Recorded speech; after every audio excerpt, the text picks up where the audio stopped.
की महामारी फिर से डराने लगी और एक बार फिर से लगा है कि वैक्सीन आते ही जहां लग रहा था सब कुछ ठीक हो जाएगा, वहीं अब नई लहर से सावधान होना पड़ रहा है। वैक्सीन तो ठीक है लेकिन ढिलाई नहीं चलेगी और लापरवाही ही है कि जाते जाते कोरोना ने फिर से अपना रास्ता बदल लिया है। तो हम आपको दिखाएंगे अलग अलग शहरों में हाल क्या है, आपको यह भी बताएंगे कि कहां पर कितनी सख्ती की जा रही है। गोपी मेरे से होगी अहमदाबाद से, हमारे साथ मौजूद होंगी पंकज उपाध्याय मुंबई से, सत्येंद्र चौहान मेरे साथ चंडीगढ़ से जुड़ चुके हैं, कुमार अभिषेक लखनऊ से होंगे, आपसे बात करेंगे। लेकिन जरा उससे पहले आंकड़े आपको दिखा देते हैं क्योंकि इस पर गौर किया जाए तो अंदाजा लगाएंगे कि हालात क्या है। देखिए महाराष्ट्र की अगर बात कर ले तो कुल मामले 25,000 से ज्यादा और नए केस भी सामने लगातार महाराष्ट्र में आ रहे हैं। देखिए नए केस 25,000 से ज्यादा हैं और पिछले 24 घंटे की अगर हम बात करें तो 58 लोगों ने अपनी जान इसमें गंवाई है। एक्टिव मामलों की संख्या भी काफी ज्यादा, 1,66,000 से ज्यादा एक्टिव केस है। ये महाराष्ट्र का हाल है और सबसे ज्यादा बुरा हाल तो पुणे इलाके में है। इसके अलावा एक ही दिन में महाराष्ट्र में सबसे ज्यादा मामले आए हैं और अगर इसको कंपेयर कर लिया जाए सितंबर 2000 से तो फिर वहां पर आप देखेंगे तस्वीर क्या बनती है। सितंबर में जहां 24,896 मामले, ये सितंबर 2020 का जिक्र हम कर रहे हैं और इसके अलावा अगर कल की बात करें तो कल 25,833 मामले। अंदाजा लगाइए कि ये दूसरी लहर और फिर से कोरोना रिटर्न्स एक बार जिसका सामना आम जनता और हम सभी कर रहे हैं। पुणे के हालात देख लीजिए क्या है, 35,000 से भी ज्यादा मामले पुणे में सामने आ रहे हैं। सबसे ज्यादा एक्टिव केस खासतौर पर पुणे में ही है और इसके अलावा बीएमसी ने काफी सख्ती भी कर दी है। नागपुर की तस्वीर जहां पर लॉकडाउन है बावजूद इसके 24,209 मामले और वहां पर ये एक्टिव केसेस हैं जो लगातार डरा रहे हैं। ये कोरोना के आंकड़े डरा भी रहे हैं। मुंबई में 17,153 और कई जिलों में इस तरह के एक्टिव केस भी हैं और कोरोना का पूरा अपडेट ये फिलहाल महाराष्ट्र की तस्वीर हम आपको दिखा रहे हैं जहां के इन आंकड़ों को देखकर अंदाजा लगाया जा सकता है कि हालात कितने खराब होते जा रहे हैं। ठाणे में 15,548 और इसके अलावा ये चारों तस्वीरें 24 घंटे में अगर हम बात करें तो 39 केस और इसके अलावा अहमदाबाद की तस्वीर, मुंबई और पंजाब के 9 शहरों की तस्वीर। तो अलग अलग इलाकों की तस्वीर हम आपको दिखा रहे हैं। मेरे तमाम सहयोगी इस वक्त हमारे साथ लगातार जुड़े हुए हैं। हालात क्या है वो आपको बताएंगे लेकिन सबसे पहले सत्येंद्र चौहान आते हुए पंजाब में भी कई ऐसे इलाके हैं जहां पर नाइट कर्फ्यू लगा दिया गया है। तस्वीर वहां पर क्या दिख रही है, क्या लोगों को समझ में आ रहा है कि यह सख्ती जरूरी है? नवजोत, सबसे पहले दो बातें आपको बताता हूं। 1 मार्च को पंजाब में 500 पॉजिटिव केस थे और आज 18 मार्च को 2,387 केस हो गए हैं, यानी कि 18 दिन के अंदर 4 गुना के करीब केसेज बढ़ गए हैं और जो एक्टिव केसेज हैं 15,000 से ज्यादा की तादाद पंजाब में हो गई है। दूसरी तस्वीर सेक्टर 15 में खड़ा हूं, चंडीगढ़ का सेक्टर 15 है और सेक्टर 15 में ही कुछ इलाकों को कैंटोनमेंट जोन बनाया गया है। चंडीगढ़ शहर के 6 इलाकों को कैंटोनमेंट जोन बनाया गया है। जिस सेक्टर 15 में मैं खड़ा हूं वहां की तस्वीर जरा आप देखिए। ये बिल्कुल नवजोत, ये देखिए ये तस्वीर जो है ये अपने आप में बयां कर रही है कि सरकार एक तरफ एक ही सेक्टर में कैंटोनमेंट जोन बना रही है तो दूसरी तरफ किस तरीके से खुले बाजार यहां पर लग रहे हैं।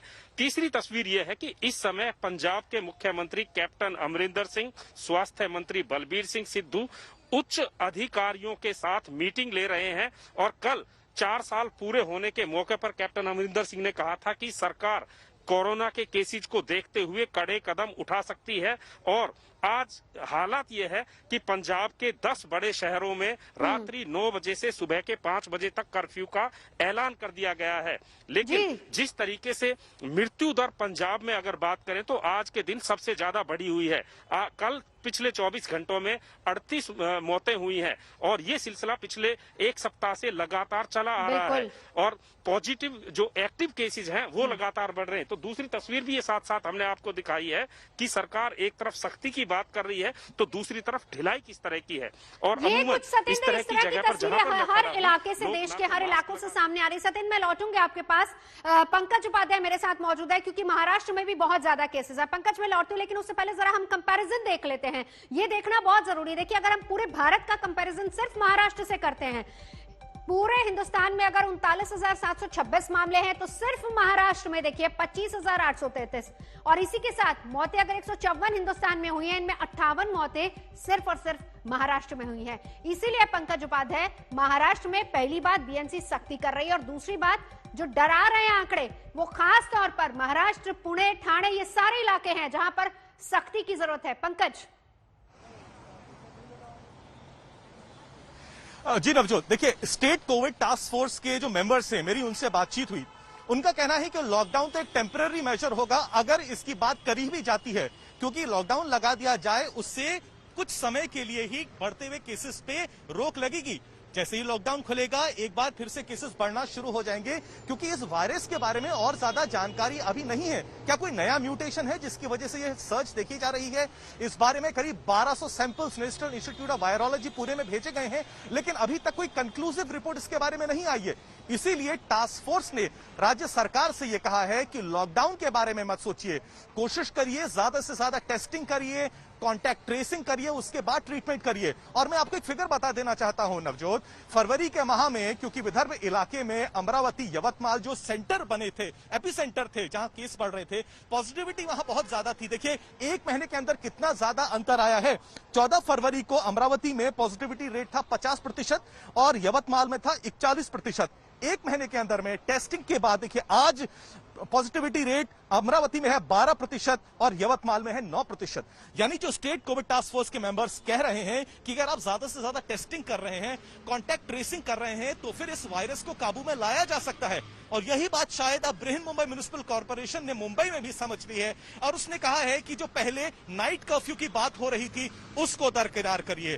फोकस हमारा रहेगा इस पर ग्राउंड रूल्स जो है उसका किस तरीके से कड़ाई से पालन किया जाए। हाँ। इसीलिए क्योंकि वीकेंड्स में मॉल्स में ज्यादा बहुत भीड़ हो जाती है, ऑफिस गोअर्स सुबह शाम होटल्स रेस्टोरेंट्स में बहुत ज्यादा भीड़ कर देते हैं, दादर मार्केट में बहुत ज्यादा भीड़ हो जाती है, इसलिए उसने कहा है यहां पर विजिलेंस और ज्यादा बढ़ेगी। सबसे अहम फैसला क्या लिया गया है, 22 मार्च से यानी सोमवार से मॉल्स के अंदर जाने से पहले आपको आरटीपीसीआर नेगेटिव टेस्ट रिपोर्ट दिखानी पड़ेगी। अगर आपके पास रिपोर्ट नहीं है तो एंटीजन टेस्ट करवाना पड़ेगा। पंकज, मैं लौटती हूँ आपके पास, गोपी भी मेरे साथ है। गोपी, आपके पास भी लौटेंगे, लेकिन देश का हाल जरा देख लीजिए। कोरोना के 39,726 नए मामले सामने आए हैं और देश में पिछले 24 घंटे की अगर बात करें तो 154 लोगों ने कोरोना की वजह से अपनी जान गंवाई है। ये अभी तक का कोरोना अपडेट, और इसमें सिर्फ महाराष्ट्र की बात करें तो 25,833 नए मामले महाराष्ट्र में सामने आए हैं, जिसमें एक दिन में 58 लोगों ने कोरोना की वजह से अपनी जान गंवाई है। ये महाराष्ट्र की भी तस्वीर 11 सितंबर के बाद अगर महाराष्ट्र के केसेस की बात करें तो एक रिकॉर्ड केसेस महाराष्ट्र में सामने आए हैं। मुंबई में बिना टेस्ट के अब मॉल में एंट्री नहीं होगी, जैसा पंकज बता रहे थे। लेकिन हम सीधा गोपी के पास चलेंगे। गोपी, सूरत में सबसे ज्यादा सख्ती, अहमदाबाद में सख्ती, वडोदरा, राजकोट, तमाम ऐसे इलाके हैं जहां पर सख्ती बरती जा रही है। कहने को ग्राउंड पर तस्वीर क्या है गोपी? बिल्कुल नवजोत, आपको बता दूं कि काफी सख्ती बरती जा रही है, लेकिन कहीं ना कहीं ये सख्ती जो है ये नाकाफी साबित हो रही है कोरोना को रोकने में। अगर आपको फरवरी का हम डेटा दें तो फरवरी में गुजरात के अंदर करीब 250 से 300 के बीच में कोरोना के टोटल मामले थे, जो कि मार्च आते आते 1200 तक पहुंच चुके हैं। कल का जो लेटेस्ट डेटा आया है उसमें 1200 के आसपास कोरोना के जो संक्रमित है वो पाए गए हैं, जिसके चलते अहमदाबाद म्युनिसिपल कॉर्पोरेशन के जरिए जितने भी बाग बागीचे, मल्टीप्लेक्स, थिएटर्स, ये सारी चीजों को फिलहाल बंद करने के लिए आदेश दे दिया है। सैटरडे संडे में ये बंद रहेंगे। साथ ही अगर बात की जाए रात्रि कर्फ्यू की, तो कहीं ना कहीं रात्रि कर्फ्यू भी रात को 9 बजे कर दिया गया है। जो टाइम लिमिट थी पहले 12 बजे की, उसको बढ़ा के अब 9 बजे कर दिया गया है। सुबह 6 बजे तक ये रात्रि कर्फ्यू रहेगा। साथ ही एक हाई लेवल मीटिंग भी मिली थी मुख्यमंत्री की अध्यक्षता में, उसमें ये फैसला लिया गया है कि सबसे अहम बात है कि वैक्सीनेशन को बढ़ाया जाए। कहीं ना कहीं जो वैक्सीनेशन है वो दिन में करीब 1.5 लाख जितने वैक्सीनेशन होते हैं, तो उसको बढ़ाकर अब 3 लाख तक पहुंचाने का टारगेट है। तो उसके लिए जो फैसिलिटीज है वो भी क्रिएट की जा रही है। साथ ही जो कोल्ड चेन है उसको बनाने की भी एक फैसिलिटी बनाई जा रही है। तो वही जो कॉन्टेक्ट ट्रेसिंग है उसको भी लेकर अब प्रशासन अलर्ट हो गया है कि कहीं ना कहीं जो कॉन्टेक्ट ट्रेसिंग है अगर वो किया जाएगा तो कोरोना के मामलों में जरूर कटौती होगी। लेकिन फिलहाल जो मामले हैं वो लगातार बढ़ रहे हैं गुजरात में। बिल्कुल गोपी, लौटती हूं। कुमार अभिषेक मेरे साथ मौजूद है। कुमार अभिषेक, अभी 4 साल पूरे होने पर मुख्यमंत्री योगी आदित्यनाथ ने अपनी तमाम उपलब्धियां गिनवाई, जिसमें कोरोना का जिक्र भी उन्होंने किया। कितनी बड़ी उपलब्धि, खास तौर पर अगर हम उत्तर प्रदेश की बात करें?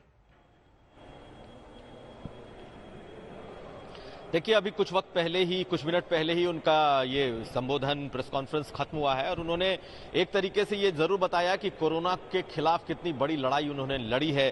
और हम लोग पिछले कुछ वक्त से मान भी कर चल भी रहे थे कि कहीं ना कहीं अब कोरोना से लगभग जीत पक्की है, लेकिन कोरोना रिटर्न्स ये बात दिखाई देने लगी है नवजोत उत्तर प्रदेश में भी।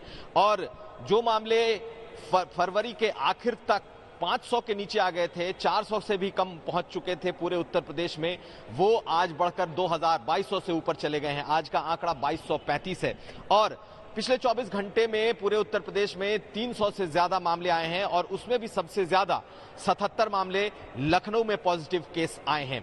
रेलवे के 12 कर्मचारी निकले हैं, एक स्कूल की टीचर शिक्षिका पॉजिटिव आई हैं। तो कुल मिलाकर जो कोरोना रिटर्न्स की बात की जा रही है वो धीरे धीरे दिखाई देने लगा है और यही वजह है कि इस पर लगातार मीटिंग्स का दौर चल रहा है। और योगी आदित्यनाथ ने ये कहा है कि अब 50% RT-PCR और 50% 50% जो एंटीजन टेस्ट हैं वो मैंडेटरी होंगे। इसके अलावा चीफ सेक्रेटरी ने अभी 2 दिन पहले ये लेटर जारी किया है कि बाहर से आने वालों का टेस्ट कराया जाए और एंट्री दी जाए और उसे देखते हुए तमाम जगहों पर मुनादी हो रही है, चाहे एयरपोर्ट हो चाहे रेलवे स्टेशन हो, और सब जगह टेस्टिंग शुरू हो चुकी है। नजर आप बनाए रखिए। आप तमाम रिपोर्टर्स का बहुत बहुत शुक्रिया इस पूरी जानकारी के लिए।